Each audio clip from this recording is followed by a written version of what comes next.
კლიმატის ცვლილებებზე დღეს სასტუმრო ამბასადორში მსჯელობდნენ შეხვედრას გარემოს დაცვის მინისტრი გოგა ხაჩიძე, ეკოლოგები და გეოლოგები ესწრებოდნენ. უკვე ცნობილია, რომ განხორციელდება პროექტი, რომლის მიხედვითაც მოხდება ისტორიულ ძეგლებზე კლიმატის უარყოფითი გავლენის შეფასება. პროგრამა, რომელიც საქართველოში ხორციელდება, 9 მილიონით ფინანსდება და ის ხელს შეუწყობს ქვეყანაში კლიმატური ცვლილებების აღმოფხვრას.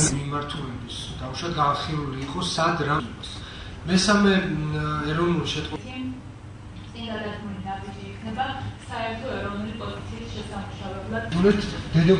კვლევა იქნება თემა მომავალში მთელი სამყაროსთვის, რომელშიც ძალიან დიდი ფინანსური რესურსი იქნება მობილიზებული. ჩვენ ძალიან ღირსეულად გავაკეთეთ პირველი ეროვნული შეტყობინება, მეორე და მუშაობა იწყება მესამე ეროვნულ შეტყობინებაზე. ეს არის მზადყოფნა ქვეყნის იმისაც, რომ მან მაქსიმალურად მეტი ფინანსური რესურსი მოიზიდოს კლიმატის ცვლილების შედეგების აღმოსაფხვრად და შესარგებლებლად. გაეროს განვითარების პროგრამა მჭიდროდ თანამშრომლობს საქართველოს გარემოს დაცვის სამინისტროსთან კლიმატის ცვლილების საკითხებში. ეს კონვენცია არის სამართლებრივი ვალდებულება საქართველოს მთავრობის.